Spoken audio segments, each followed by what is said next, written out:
¿Qué tal? Muy buenas noches, bienvenidos. Yo soy María Camila Orozco y esto es Zona Franca. Casi de agache está pasando una noticia que hace unos meses sería impensada. En Colombia y en gran parte del mundo hay vacunas que están a punto, por lo menos eso es lo que se dice, de vencerse porque la gente, las personas no están yendo a vacunarse o no han completado su esquema de vacunación. Y les digo impensado porque hace meses desde los medios de comunicación estábamos informando con frecuencia y mucha expectativa sobre los avances de las primeras vacunas contra el COVID-19 y con ansias esperábamos que llegaran los primeros lotes a nuestro país. Recuerden ustedes cómo recibimos en Colombia el primer lote de vacunas con comitiva presidencial y bandera patria.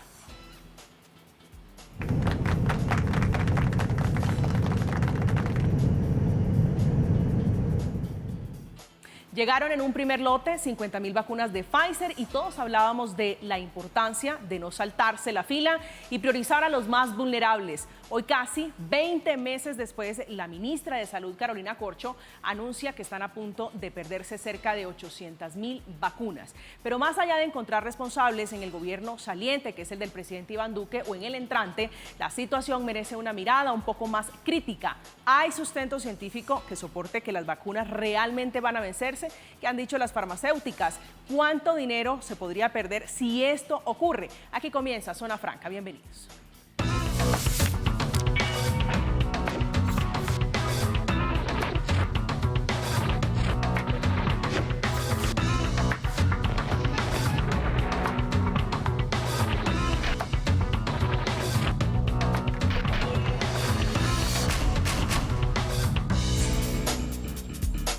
Hoy viernes vamos a hablar del COVID-19. El anterior pico del virus ya bajó, sin embargo, se siguen presentando algunos casos de contagios, entre ellos el 11 y el 18 de agosto. Entre esas dos fechas se registraron 6.738 nuevos contagios en el país. Esta noche está con nosotros la doctora Gabriela Delgado, doctora en Ciencias Farmacéuticas, profesora de Farmacia de la Universidad Nacional de Colombia. Ha sido, entre otras cosas, directora de Fomento en Investigación en Colciencias. Doctora, muy buenas noches y bienvenida. Muy buenas noches, Camila. Gracias por la invitación. A usted, gracias por aceptarla. También está Luis Alexander Moscoso, fue viceministro de Salud bajo la dirección del exministro Fernando Ruiz, el hombre que piloteó también la pandemia del COVID-19. Doctor Moscoso, buenas noches y bienvenido. Buenas noches, María Camila, y buenas noches a toda la audiencia. Gracias, señor. Nelson Mariño es microbiólogo y magíster en Ingeniería Industrial de la Universidad de los Andes, cofundador de Decisiones Logísticas, consultoría especializada, entre otras cosas, en red logística. Bienvenido, señor. Muy buenas noches. Muchas gracias, María Camila. Un placer estar acá y muchas gracias por la invitación. A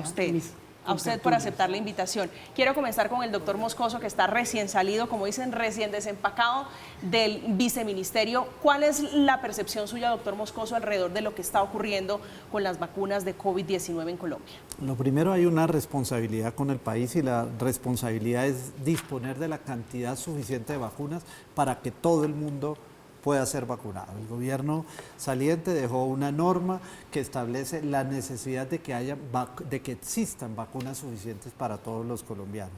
Ya corresponde a los colombianos y a las entidades territoriales trabajar para lograr que las personas estén vacunadas. Tristemente, hoy tenemos unos bajos o unos moderados niveles de coberturas en las dosis de refuerzo.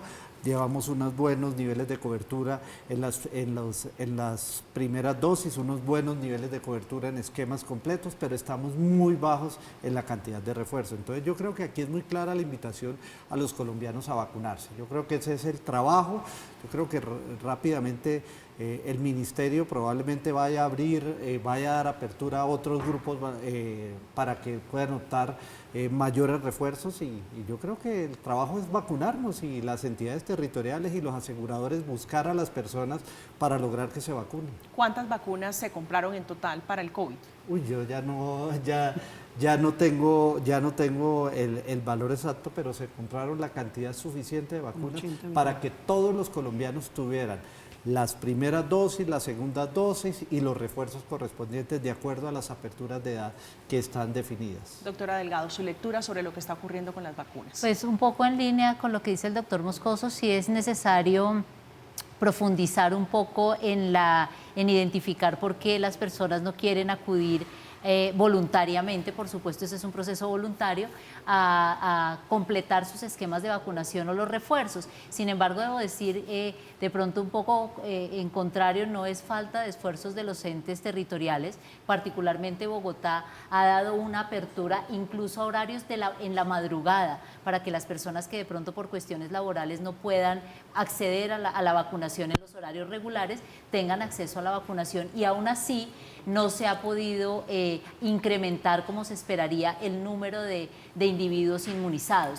Eso, pues seguramente el riesgo, que es la pregunta inicial o lo que nos convoca a este programa, de por qué pueden estar en riesgo de perderse, pues seguramente bajo el principio de precaución el gobierno nacional de ese momento proveyó y hizo toda la negociación para tener suficientes vacunas, y bueno, ese fue el cálculo que se hizo y es lo que tenemos en este momento para enfrentar como nación. Claro, doctor Mariño, su lectura. Bien, bueno, muchas gracias. Yo parto, digamos, por agradecer al gobierno nacional, que hizo un gran esfuerzo, sobre todo en ese proceso de adquisición de vacunas, porque se nos olvida, pero en ese momento no había vacunas en el mundo. Sin embargo, yo agradeciendo y reconociendo eso, sí hay que ser crítico sobre el despliegue.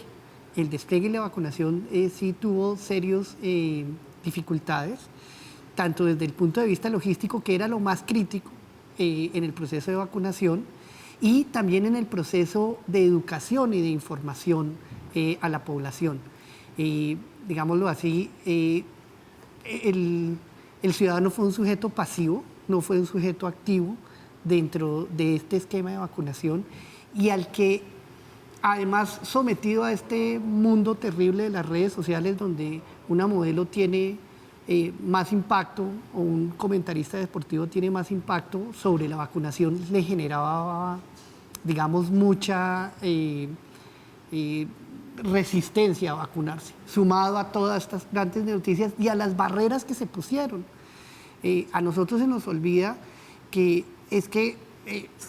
no era un tema solo de edad, era que en este centro de vacunación yo no me podía vacunar porque no era de mi EPS o no estaba yo afiliado. Se colocaron muchas barreras en momentos críticos donde era más importante vacunarse. Hay un concepto que pareciera, digamos, olvidarse, y es la ventana oportuna de vacunación. La ventana oportuna de vacunación era clara, era antes de que haya contagio. Y ahí era donde teníamos que enfilar todas las baterías para hacerlo muy ágil, y desafortunadamente no fue tan ágil. O sea, nosotros tenemos que haber vacunado la mayoría de la gente antes de que se dieran los picos de contagio, y no se logró esa velocidad con vacunas disponibles, y ahorita vamos a mirar algo al respecto. Sí, doctor Moscoso, sobre las barreras que dice el doctor Mariño, ¿usted tiene la misma impresión? ¿Se pusieron trabas, se limitó un poco, se restringió la posibilidad de vacunarse en el momento en el que era? No, la vacunación estaba totalmente abierta en absolutamente todos los puntos. El pago se dio por dosis aplicada, independiente a la red prestadora, independiente del aseguramiento que fuera. Lógicamente sí existieron algunos problemas puntuales en algunas redes que dieron prioridad a algunos grupos específicos, pero la vacunación estuvo abierta, y sobre la oportunidad, vacunas que llegaban, vacunas que se colocaban y que se usaban rápidamente. Aquí tengo el dato, algo más de 103 millones de vacunas ingresadas al país. Es un número muy alto, es casi más de 2 veces toda la población colombiana. Eso con un último reporte que tengo a julio, porque ya información poco se dispone, y hoy tenemos un número importante de vacunas. Hoy hay vacunas para todos los colombianos, y yo creo que el esfuerzo que debemos hacer todos es evitar que esas vacunas se venzan. Evitar que esas vacunas, debemos tener algo menos de 500.000 de vacunas en un lapso de tiempo para su vencimiento. Entonces la invitación a los colombianos es: salgan y vacúnense, aplíquese sus refuerzos, porque eso es lo que necesitamos en este momento. Necesitamos que las personas estén con mejores coberturas para que disminuyamos los riesgos que todavía presenta esta enfermedad. Pero fíjese usted las paradojas de la vida, doctor Moscoso. En su momento, muchos peleándose por una vacuna, haciendo filas, yendo de un puesto a otro, y hoy que hay vacunas, no hay quien se vacune. Sí, es un tema que está muy asociado a nuestra cultura, a nuestro momento, a nuestras condiciones sociales, pero todos debemos entender que esto es una prioridad, es la prioridad de la salud y de la vida. Y hoy todavía, si bien venimos disminuyendo el número de personas que pierden la vida y personas que ocupan unidades de cuidado intensivo,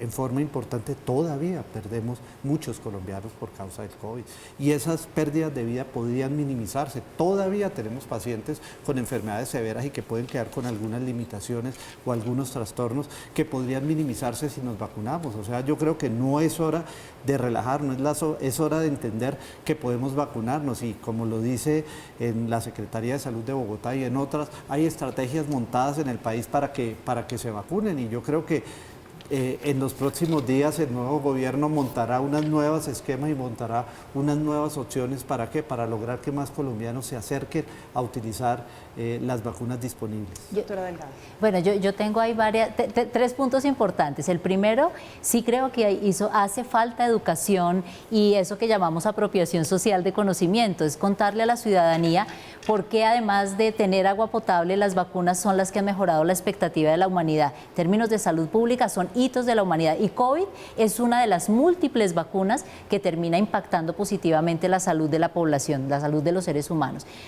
Con COVID tuvo una particularidad que es innegable, que las personas asociaron vacunación con todo lo que ocurrió en la pandemia, pérdida de vidas, y como ya de alguna manera se presenta una reactivación, pareciera que la pandemia, incluso a nivel de salud mental colectiva, como que eso ya es muy lejano, pues si no hay pandemia, entre comillas, se quitó el tapabocas, entonces ya no necesito vacunas, y no es así. No se ha acabado la pandemia. No se ha acabado la pandemia, seguimos teniendo el COVID circulante, pero claramente las vacunas han tenido ese impacto positivo en el control de la enfermedad y en la reducción, por supuesto, de casos, que es lo que nos permite hoy tener otras condiciones de vida en Colombia y en el mundo.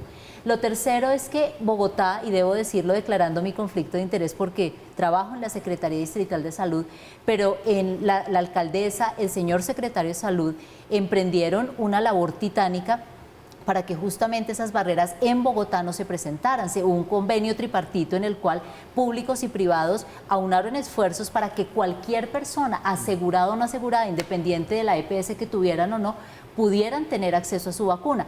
Claramente, las entes territoriales como la Secretaría de Salud tampoco podían hacer actividades o emitir lineamientos al margen del gobierno nacional, que en ese sentido sí fue demasiado centralista y pues teníamos claramente que obedecer las acciones o las propuestas del gobierno nacional. Esas son las cosas que en este momento puedo decir y claramente sería muy complejo que esas vacunas se perdieran.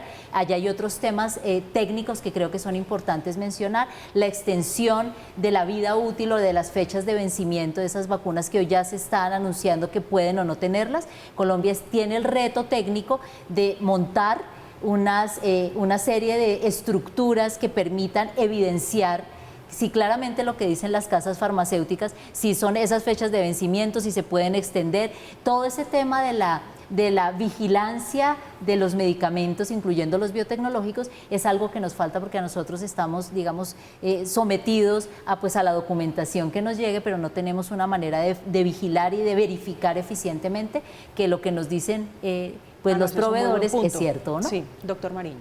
Sí, ese punto es muy importante, además porque estas vacunas, de hecho, no han tenido el estudio de las vacunas, de estas, han tenido estudios de otras vacunas, porque estas no ha habido 6 meses para saber si está activo o no. O sea que sí eventualmente podría haberse, pero también podría mirar si dentro de los contratos hay reemplazo para las vacunas vencidas, que esa es otra práctica común, digamos, en este tipo de situaciones y que no conocemos.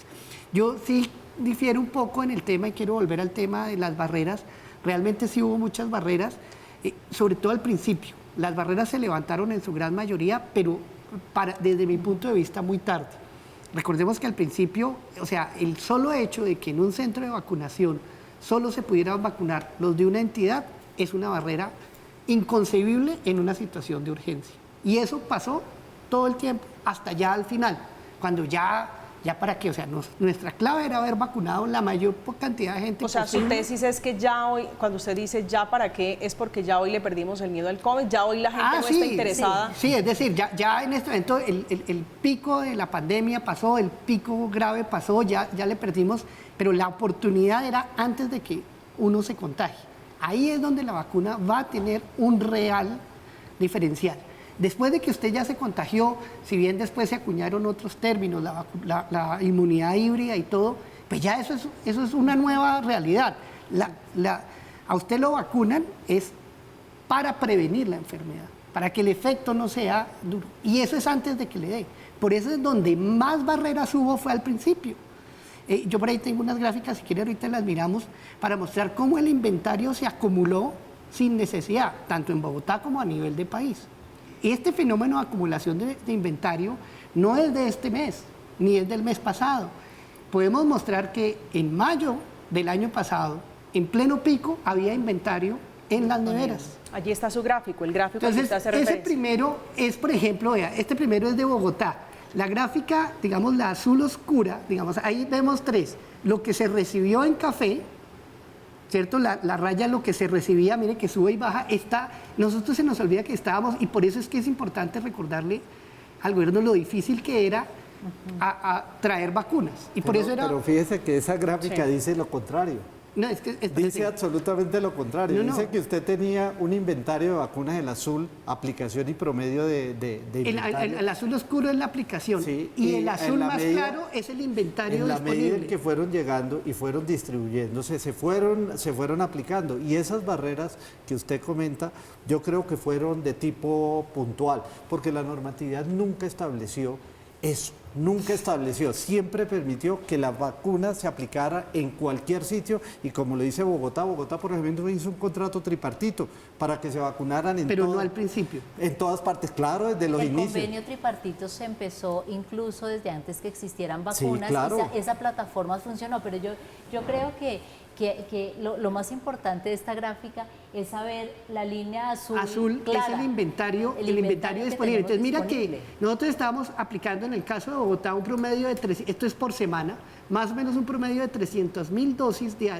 semanales, y mira que el inventario era muy superior a la semana, o sea, tendríamos inventario disponible de más de 500.000 dosis, es decir, había inventario disponible, ¿cierto? O sea que no se podía decir, no se vacunó por falta de inventario. ¿Sí me entiendes? No fue que nos hicieron falta vacunas, sino el inventario debería estar muy en el piso. Pero Doctor Moscoso. fíjese la misma gráfica que usted tiene, veamos el pico mayor, el pico que fue sobre 22 de julio.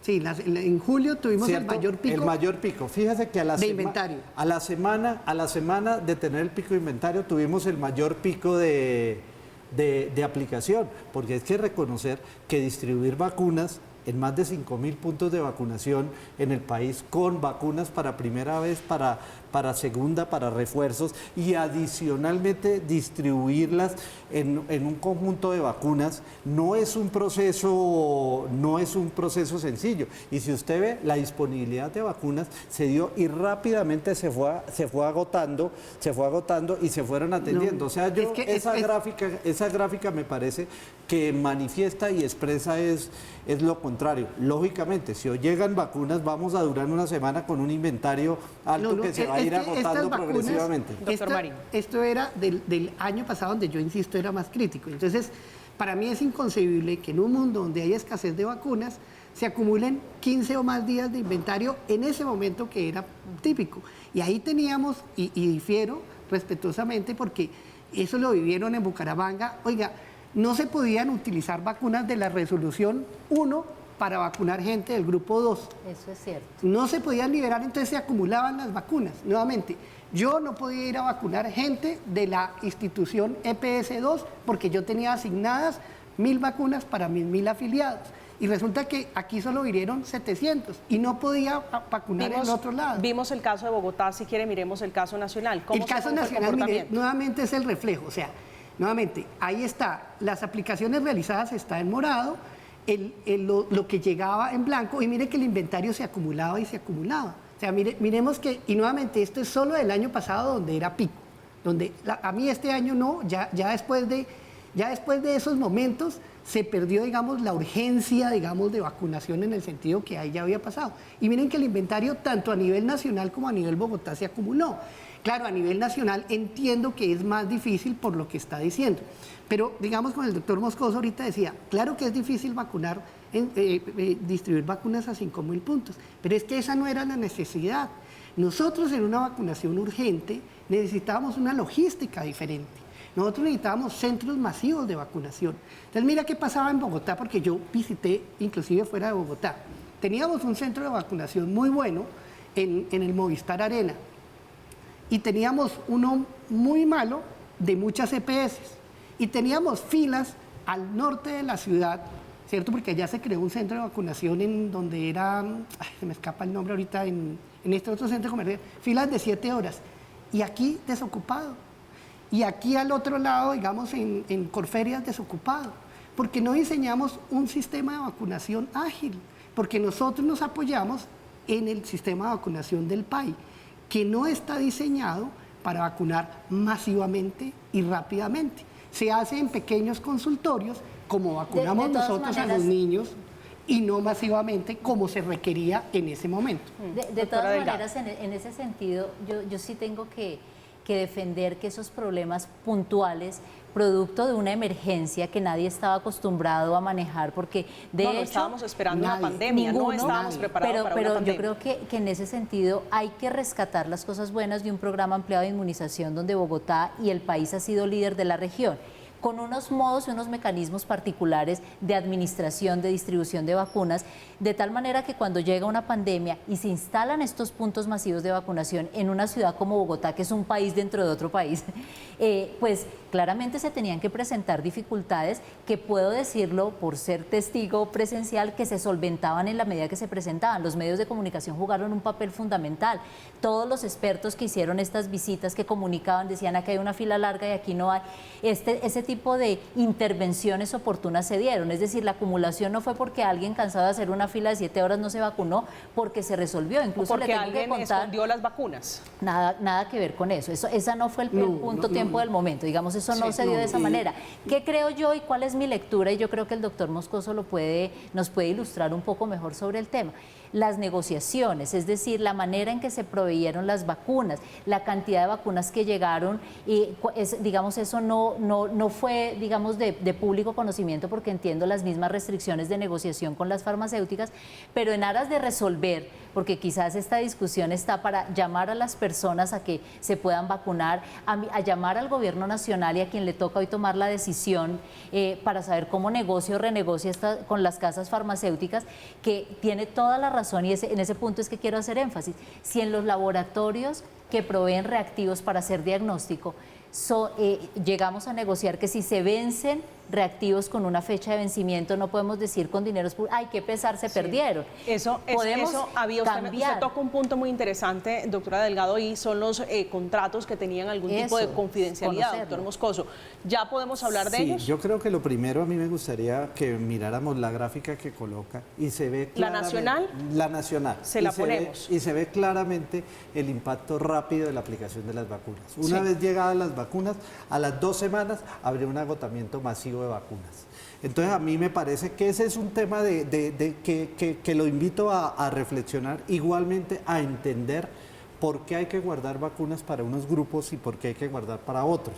¿Por qué? Porque veníamos con unos grupos que tenían la mayor riesgo de enfermar y de morir.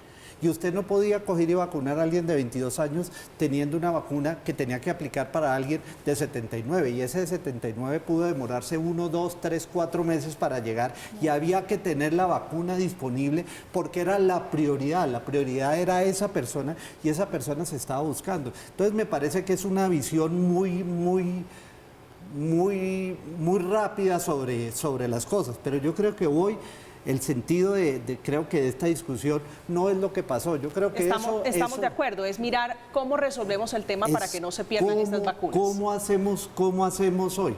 El gobierno nacional ha venido en un proceso de reposición de vacunas, algunos procesos de vacunación que han hecho las mismas procesos farmacéuticos y se han conseguido donaciones de algunos países que tienen el objeto reponer esas vacunas que tienen vencimiento. Lo que es claro es que hoy nosotros, por ese hecho, no podemos dejar de tener disponibles las vacunas que las poblaciones necesitan. Lo que necesitamos es hoy trabajar mucho más fuerte, no estoy diciendo que no hemos trabajado, es trabajar en llamar a esas personas y buscar esas personas para que se vacunen. Pero si las personas no llegan, doctor Moscoso, digo voluntariamente, si ya sinceramente le perdimos el miedo al COVID y decimos no me vacuno porque ya eso se acabó, ¿cuál es el plan B con las farmacéuticas? Usted dice es posible, y la doctora Delgado lo tocaba, frenar el proceso de vencimiento. ¿Qué se puede hacer?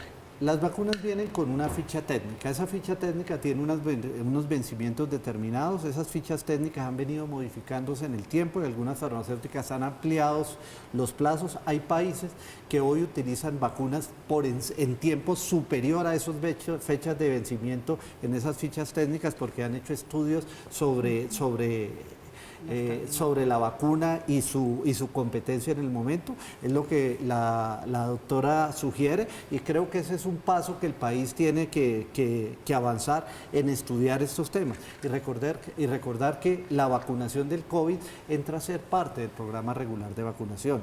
Hoy la vacuna del COVID es parte, así como vacunamos a nuestros adultos mayores para influenza, tenemos que vacunarlos para COVID, igual que vacunamos a los niños. O sea, tenemos que acostumbrarnos que esto es un proceso y dentro de la vacunación normal y dentro de los volúmenes de vacunas que se aplican en el plan ampliado de inmunizaciones, tenemos vencimientos importantes de vacunas.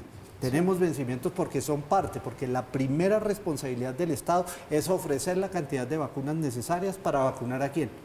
A toda la población en un país de una dispersión gigantesca territorialmente, pero también en puntos de vacunación. ¿Usted ha visto, doctora Delgado, esa ficha técnica de las vacunas? ¿Las conoce? Voy a decir algo, como coloquialmente lo diría la población para que lo entienda, el papel aguanta todo. Entonces, las fichas técnicas de lo que se alcanza a conocer, porque hay muchas cosas que desconocemos, mucha información crítica que desconocemos. Ahí es cuando menciono que el INVIMA hay que fortalecerlo en ese soporte técnico, el INVIMA y en general nuestro Sistema Nacional de Ciencia, Tecnología e Innovación, donde se pueda corroborar que lo que dicen esas fichas técnicas efectivamente corresponda a la realidad. Cuando lo digo no es que esté dudando, lo que sucede es que cuando hablamos de fecha de vencimiento, es innegable que eventualmente al día siguiente, que si dice que la fecha de vencimiento es 24 de agosto, el 25 ya tendremos que desecharlas. Creo que hay necesidad de esos estudios que permitan confirmar que hoy mismo se han extendido esas fechas de vencimiento producto de esa información que está llegando de las casas farmacéuticas para decir que incluso un año más pueden superar ese vencimiento sin que haya una afectación del principio activo. Eso es muy importante confirmarlo nosotros, saber que esas vacunas efectivamente, no porque la casa farmacéutica lo envió para extender o para, voy a decir también algo complejo, para no reemplazarlas, sino decirnos simplemente las que ustedes todavía tienen en esta temperatura funcionan muy bien. Pero eso es problema de la autoridad sanitaria. Lo que le corresponde a la ciudadanía es comprender mejor y quizás ahí hace falta un proceso de una pedagogía un poco más intensiva de para qué sirven las vacunas. Las vacunas, y ahí creo que esta tiene una condición particular. La vacuna del COVID no tiene, y ahí quiero hacer una aclaración, la promesa de valor de esa vacuna no es prevenir la enfermedad, es prevenir los casos críticos de la enfermedad, es reducir la posibilidad de que un individuo que haga COVID no sea severo, mortal y le comprometa gravemente su vida. Entonces, bajo esa condición de esta vacuna, hay que contarle a la ciudadanía que eventualmente va a tener síntomas de COVID, pero que la promesa de valor es no morirse, no tener un COVID severo. No va a ser tan duro, mejor dicho. Que es importante vacunarse, hacer ese proceso basado en la ciencia, que los refuerzos sí son necesarios, contrario a otras vacunas que mucha parte de la ciudadanía dice, si a mí me vacunaron una vez contra X y yo no me volví a vacunar, ¿qué negocio es este? Puede que haya esa duda también. El punto está en que se ha demostrado con bases científicas que la inmunidad frente a COVID, específicamente la producción de anticuerpos, es reducida en el tiempo, por lo tanto se requieren con ciertos intervalos de tiempo refuerzos para tener esos anticuerpos en su punto, cuando tenga que enfrentarse al COVID ya no tenga una enfermedad mortal. Sí, doctor Mariño. Bien, digamos que yo voy a separar, digamos, dos temas. El primero es del pasado hay varias lecciones por aprender. El PAI es un excelente programa, pero no era el adecuado para una vacunación masiva y en medio de una emergencia como la que vivíamos. Porque fundamentalmente el abastecimiento era incierto e insuficiente. Y eso no es una premisa del PAI. Entonces, separando que hay lecciones que invitamos y que intentamos de muchas maneras ilustrar, porque la logística era lo clave en este proceso de vacunación y la logística del país es distinta a la logística de una vacunación masiva, ahí hay unas lecciones para aprender. Ahora, de cara al futuro, digámoslo así, y que se incorpore la vacuna del COVID dentro del país, pues yo difiero un poco en decir que se debe vacunar a todo el mundo. Hay unas poblaciones de riesgo, así como no vacunamos a un adulto de 30 años sano de polio ni de sarampión, hay que mirar cuál es la necesidad de esos dos grupos, que son los muy menores y los adultos mayores. Porque si hay que incorporar nuevas vacunas con polivalentes y las nuevas, no es para todo el mundo, porque en realidad no se requiere. Yo tengo tres dosis hoy de vacuna. ¿Me puedo poner, digo, a la luz de lo que está ocurriendo, puedo ir y vacunarme cuantas veces quiera? No. Es que lo que pasa es que exactamente no, hoy no. Y además tenemos que esperar nuevas vacunas contra los nuevos virus. Entonces no tiene sentido programar y decir ahorita vamos a comprar 80 millones de dosis cada año, porque no tiene sentido. Solo hay unos grupos de riesgo que realmente son los que toca volver a vacunar. De resto no. Y por eso se guardaron, y por eso hasta hoy, por ejemplo, la vacunación está para las personas de unos grupos determinados que tienen mayor riesgo. Por eso el gobierno anterior no dio apertura a los otros grupos. Hoy, con esa disponibilidad de vacunas que se tienen, hay que evaluar si esa es una decisión razonable que probablemente tome el nuevo gobierno en los próximos días o semanas. Pero hoy está restringido a los grupos más vulnerables porque precisamente se dio prioridad a esos grupos y está en el trabajo de la búsqueda activa de esos grupos. ¿Por qué? Porque el trabajo es en varios sentidos. El primero es el trabajo general, el que conocen, el de educación, el de motivar a toda la población general, pero existe otro trabajo que es el trabajo individual. El trabajo individual se hace con priorización de las personas de mayor riesgo a menor riesgo. ¿Quiénes son las personas de mayor riesgo? Las que tienen más posibilidades de tener enfermedad severa. La edad y las comorbilidades, esas dos cosas significan que hay que buscarlo. Y en esos grupos se ha dado prioridad, ¿para qué? Para vacunar. En esos grupos se están buscando. Igualmente se da prioridad, por ejemplo, a todo el personal de la salud, que profesional de la salud es todo trabajador del sector salud. ¿Por qué? Porque tienen una mayor exposición y tienen un mayor riesgo. O sea, hoy hay un criterio de riesgo. Lógico, al tener una mayor disponibilidad de vacunas, eso se puede dar a una apertura de otros riesgos. Doctor Moscoso, dentro de las posibilidades está contemplado que las farmacéuticas repongan las vacunas que se van a vencer o que se podrían vencer. Hay contratos que así lo establecen y hay contratos que no lo establecen. Y volviendo al tema de los contratos en un principio básicamente eran contratos de adhesión. ¿Qué es un contrato de adhesión? Estas son mis condiciones, usted la toma y si usted no la toma, no se preocupe. Hay quien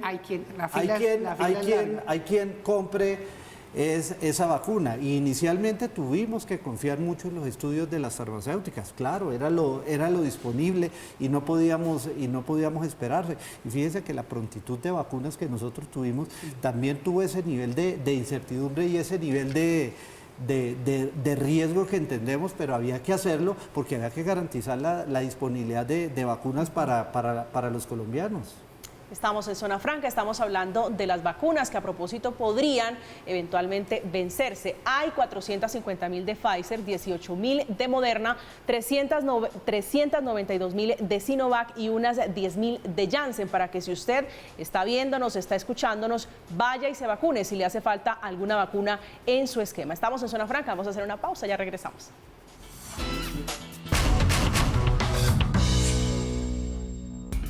Estamos de regreso, estamos conversando del COVID-19, de la vacuna, del virus, que para que usted lo tenga claro, no se ha acabado. En 419 municipios de Colombia no se ha completado el 70% del esquema de vacunación en esas poblaciones. No están completas o no tienen las segundas dosis. En este punto, doctor Mariño, ¿cuál debería ser la hoja de ruta del nuevo gobierno, de la nueva ministra Carolina Corcho, que fue una aguda crítica del proceso de vacunación, del manejo de la pandemia? ¿Hacia dónde debe apuntar el nuevo gobierno? Pues mira, yo diría que hay dos aspectos. El primero es mirar cuál es realmente la nueva población objetivo. O sea, porque yo insisto, no somos todos. Hay unas personas que claramente ya no son sujeto prioritario de vacunación, las personas jóvenes, ¿no? Y hay que planear para que no se nos vayan a vencer y no hay que, digámoslo así, nuevamente salir a comprar, digamos, excedentes que realmente ya no se necesitan porque la condición cambió. Si bien la pandemia todavía continúa, yo creo que ya estamos en una fase endémica, pero eso no hay un criterio único para decir cuándo sí y cuándo no. Realmente la situación cambió. Ahora, aprovechar las que hay nuevamente solo con la población de riesgo. Me están soplando aquí que si no será que no conocer las cifras de contagio, de muertos, nos ha hecho relajarnos mucho. Probablemente, pues, pero es que ya igual hay un indicador que es cualitativo que se ve, y es que las UCIs no están llenas. Claramente.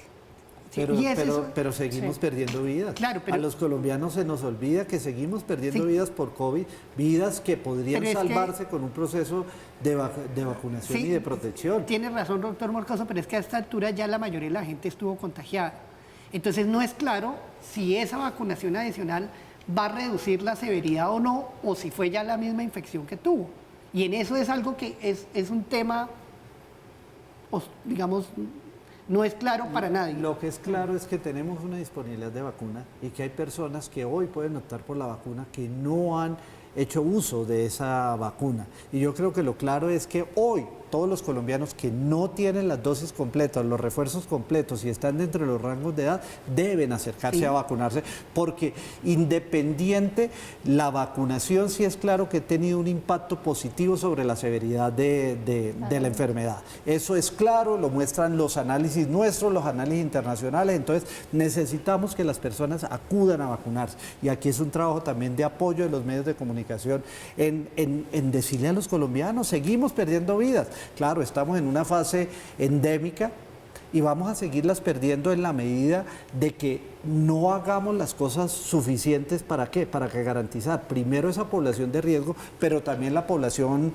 general en las vacunas que se encuentran disponibles. Cuando usted estaba en el Viceministerio de Salud se hablaba siempre de las variantes, entonces vimos la Delta y la X y la Y y la Z.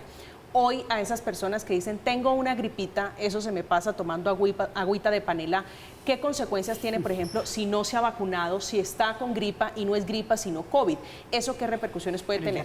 Muy altas, mire, las personas hoy tienen mayor impacto en las personas con más comorbilidades, mayor edad, mayor severidad, pero también existen personas que no necesariamente saben de esa comorbilidad o de ese hecho, entonces también la puede afectar. Fíjese que en meses pasados tuvimos impacto en niños, tuvimos en otros grupos poblacionales, entonces es muy claro que lo que tenemos que hacer es todo el que tenga disponibilidad y esté en los grupos que están abiertos tiene que vacunarse. Yo creo que ahí hay dos recomendaciones. Le preguntabas, Camila, ahorita sobre las recomendaciones al gobierno nacional. Yo creo que en su momento las multinacionales que nos vendieron las vacunas tenían la sartén por el mango. En este momento epidemiológico que tenemos, creo que tenemos que negociar a favor del país esos nuevos contratos que sin duda se van a negociar y se van a requerir, porque las poblaciones en riesgo van a tener que seguirse protegiendo con las vacunas disponibles, pero con otras condiciones. Entonces sería muy favorable renegociar o negociar mucho mejor esas nuevos lotes de vacunas que incluyan, por supuesto, hacer exigible que incluyan esas nuevas variantes, que puedan ser reemplazadas oportunamente si es que llegan a emerger unas variantes más rápidamente, que efectivamente... Estamos en condiciones de renegociar, es decir, yo creo que en este momento, cuando tenemos recursos financieros, cuando las vacunas nos las vendieron a unos precios que fue demostrado que de alguna manera fueron quizás un poco más altos por la premura que teníamos, yo creo que estamos en capacidad de negociar, incluso no todo en valor económico por reemplazo de vacunas. Creo que a las multinacionales, que también les conviene, podrían pensar en invertir en conocimiento. Nosotros no tenemos datos propios. Todas esas preguntas que tú hacías de cuántas dosis vamos a poner, si me las tengo que poner seguido o no, hay datos insuficientes en el mundo e inexistentes en Colombia. ¿Cuántas personas, por el afán, si ustedes recuerdan, hay 1000 anécdotas que sumándolas nos dejan en una incertidumbre mayor? Personas que salieron al exterior, que se aplicaron aplicaron vacunas en Colombia, salieron al exterior a aplicarse más vacunas. Y lo que está dicho en la literatura es que el exceso de dosis es riesgoso e induce tolerancia en lugar de generar protección.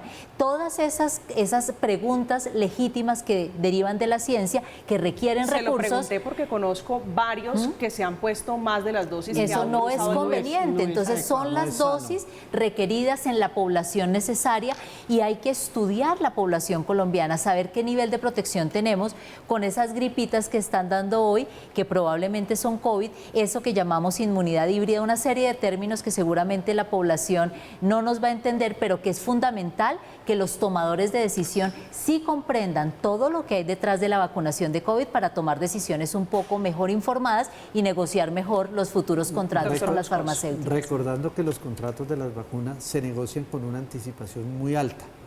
Usted no compra vacunas de hoy para mañana. Usted compra vacuna con meses de anticipación porque las farmacéuticas regulan los procesos. ¿Y cómo se hace, doctor Moscoso? Entonces yo llamo a los señores de Pfizer, el presidente Petro, sí. A ver, señores, ustedes me vendieron esto más caro. Para el 2023, ¿cómo está el proceso de vacuna? ¿Cómo están? Sí. Con una ventaja grande, que es que cuando nosotros cuando la pandemia estuvo en su momento, la disponibilidad de vacunas con comprobación de que servían, era muy pequeña. Hoy hay un marco de vacunas disponibles mucho más amplia. Hoy los laboratorios empezaron con unas disponibilidades muy pequeñas de cantidad, hoy han regularizado y tienen plantas montadas a nivel mundial y están abriendo nuevas plantas, o sea, hoy hay una mayor disponibilidad y permite eso que dices que para las negociaciones futuras y los procesos futuros se aborden de formas distintas. No significa que la forma que se abordó anteriormente sea errada, sino que las condiciones van cambiando y hay que ajustarlas en el tiempo. Y este gobierno pues tiene la oportunidad de trabajar en esas nuevas condiciones con una garantía para este año de vacunas suficientes para vacunar a los colombianos. La mejor negociación es invertir en ciencia y tener una fábrica local de vacunas que hace más de 23 años cerramos por no tener la visión de futuro. Bueno, ya casi en Antioquia no vamos a tener una. Yo espero que también aquí en Bogotá tengamos una. Y en Barranquilla también. Sí. Doctor Mariño, rápidamente para irnos a comerciales, por favor. Pues mira, sí, la recomendación me adhiero completamente a la de la doctora Gabriela. Sí se puede renegociar porque ya la urgencia pasó, o sea, realmente esa situación ya pasó, había una incertidumbre y un desconocimiento, bueno, hay muchos todavía desconocimiento, pero ya la situación cambió y no podemos seguir con el espejo, digamos, de hace unos meses mirando para adelante. Hay que mirar, hay nuevas condiciones. Por ejemplo, algo que mencionaba ahorita la doctora, la vacunación en niños. Con Sinovac no había claridad si esa vacuna era adecuada para niños. O sea, había que, no sé si correr el riesgo o no, pero eso es una decisión bastante polémica desde mi punto de vista y que varios epidemiólogos e inmunólogos, digamos, no la respaldan. Entonces ahorita tenemos que quitarnos digamos, esa premura porque ya no existe. Y hay que, con una condición nueva, digámoslo, renegociar hacia futuro todas estas condiciones que era lo que había en el momento y estoy de acuerdo, tocaba adherirse porque si no, la fila era grande. Ahí la cuestionamiento es a nivel global para las farmacéuticas. Para las farmacéuticas, sí. Sobre lo que hicieron durante la pandemia, que sacaron bastante provecho. Fíjense ustedes, las paradojas, les decíamos, en materia de salud, hay muchas vacunas en el caso de Colombia contra el COVID-19 y no hay medicamentos algunos porque hay escasez. Hay 5 razones fuertes que explican la escasez de medicamentos. 2 de ellas son por el control de precios de los medicamentos y, por supuesto, la escasez de materias primas. De eso vamos a hablar al regreso. Estamos en Zona Franca. Vamos a hacer una pausa.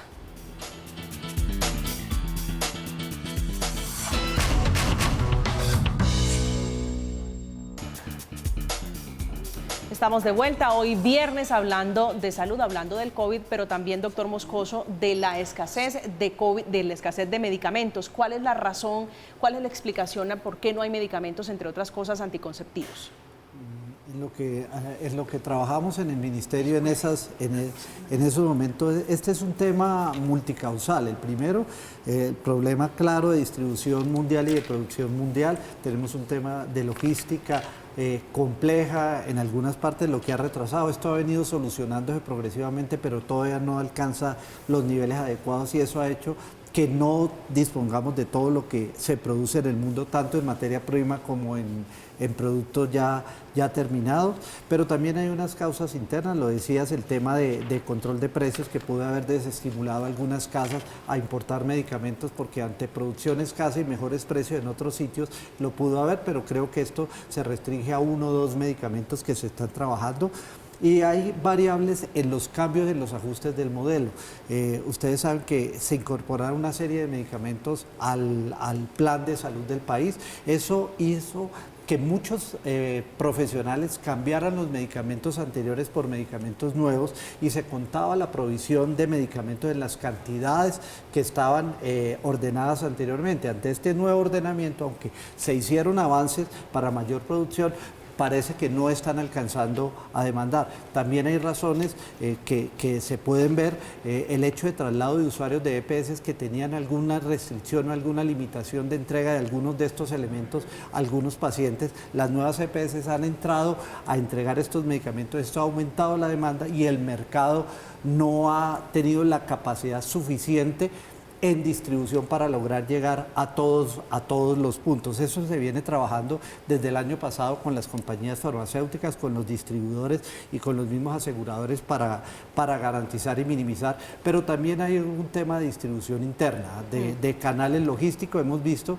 o por lo menos se vio en esa oportunidad, que algunos canales de tipo privado y de tipo general tenían alguna prioridad sobre canales de tipo público. Pues ya le corresponderá a este gobierno determinar cuáles son las medidas que debe hacer para garantizar los canales, porque a veces no es que no existe el medicamento, es que no existe en determinados puntos. Entonces es una razón multicausal que hay que intervenir en todo sentido. Hoy las farmacéuticas tienen unos mayores canales de producción, lo que pasa es que aumentar esos canales no es un tema de hoy para mañana, demoran en el tiempo. Eso es un proceso lento, por lo menos, doctor Mariño. Sí, bien. Ahí, digamos, sí es multicausal, como dice el doctor Moscoso. Sí hay un tema de desabastecimiento global. O sea, recuerden que es que nosotros venimos de una pandemia donde se cerraron fábricas temporalmente, donde hay un reacomodo de las cadenas logísticas, que eso no es que se abrió la planta y al otro día me llega acá. O sea, hay un reacomodo que uno lo mira, que uno lo sufre meses después, pero esto viene digamos, de meses atrás. Y también, digamos, hay un tema de mercado, es decir, es un problema del capitalismo y yo coloco mis productos donde me dan más rentable. Lo vimos en las vacunas, es decir, en las vacunas se estaba vacunando jóvenes en Estados Unidos cuando en Haití o en África no se había vacunado nadie. ¿Por qué? Pues porque era más rentable ese mercado. Entonces, eso también pasa, es un problema del capitalismo global que habría que mirar. El equilibrio y la equidad en ese es muy difícil, pero si no se dejan, si se colocan más restricciones, pues naturalmente los recursos o los productores se van donde el mercado es más rentable. Eso es inexorable. Doctora Delgado. Bueno, hablando sobre este tema y volviendo a nuestro tema de vacunas COVID, justamente es una corresponsabilidad. Sería muy triste que ante este panorama donde el mundo invirtió, independiente que sea un negocio o no, unas fuertes sumas de dinero, donde el dinero público está invertido en unas vacunas que tienen un riesgo de vencerse, pues que las personas que no han iniciado o que no han completado su esquema de vacunación o de refuerzos, pues no se pongan la vacuna simplemente porque ya tienen la sensación de que el COVID desapareció. Y las vacunas se diseñaron, las vacunas son una fuente de vida, claramente, no solo la de COVID, sino las de todas las enfermedades infecciosas que son inmunoprevenibles con vacunas. Entonces la invitación es a la ciudadanía a que complete responsablemente, a que piense que el dinero de los colombianos está invertido en esas vacunas, y para aquellos que no completaron su esquema de vacunación, que no han completado su refuerzo, invitarlos a que se vacunen. Y este fin de semana en Bogotá específicamente tendremos además jornadas del plan ampliado de inmunizaciones, no solo para COVID, sino para población infantil que puede está disponible esos puntos de vacunación para que lleven a sus niños a vacunar. Gabriela Delgado, doctora en Ciencias Farmacéuticas, profesora de Fomento de la Universidad, profesora de Farmacéutica, ¿cierto? La Universidad Nacional de Farmacia en la Universidad Nacional. Doctora Delgado, un gusto tenerle esta noche aquí. Muchas gracias. Y el doctor Nelson Mariño, microbiólogo y magíster en Ingeniería Industrial de la Universidad de los Andes. Doctor, un gusto. Gracias por acompañarnos. Muchas gracias a usted. Y el doctor Moscoso, gracias por este espacio, por poder tratar de entender y ponerle un poquito de contexto a lo que está ocurriendo con las vacunas, en general con lo que está pasando. Yo creo que una conclusión final. Si Señor. usted está dentro de los grupos y no ha completado su esquema, vaya y vacúnese. Vaya y vacúnese. Hágalo por su salud, hágalo por la salud de su familia, hágalo por el país. Creo que no es momento de descuidarnos, entonces la invitación es para todos los colombianos. La vacuna está ahí para usted. Que no le saquen excusa a la vacunación. Luis Alexander Moscoso, ex viceministro de Salud, haciendo hoy, por supuesto, la invitación. Este fin de semana, si usted está en Bogotá, hay también jornadas de vacunación para que le saque el tiempito y vaya y complete su esquema de vacunación. Y si no se ha vacunado, para que inicie su esquema. Esto es Zona Franca, llegamos al final. Feliz resto de fin de semana para ustedes. Que descansen.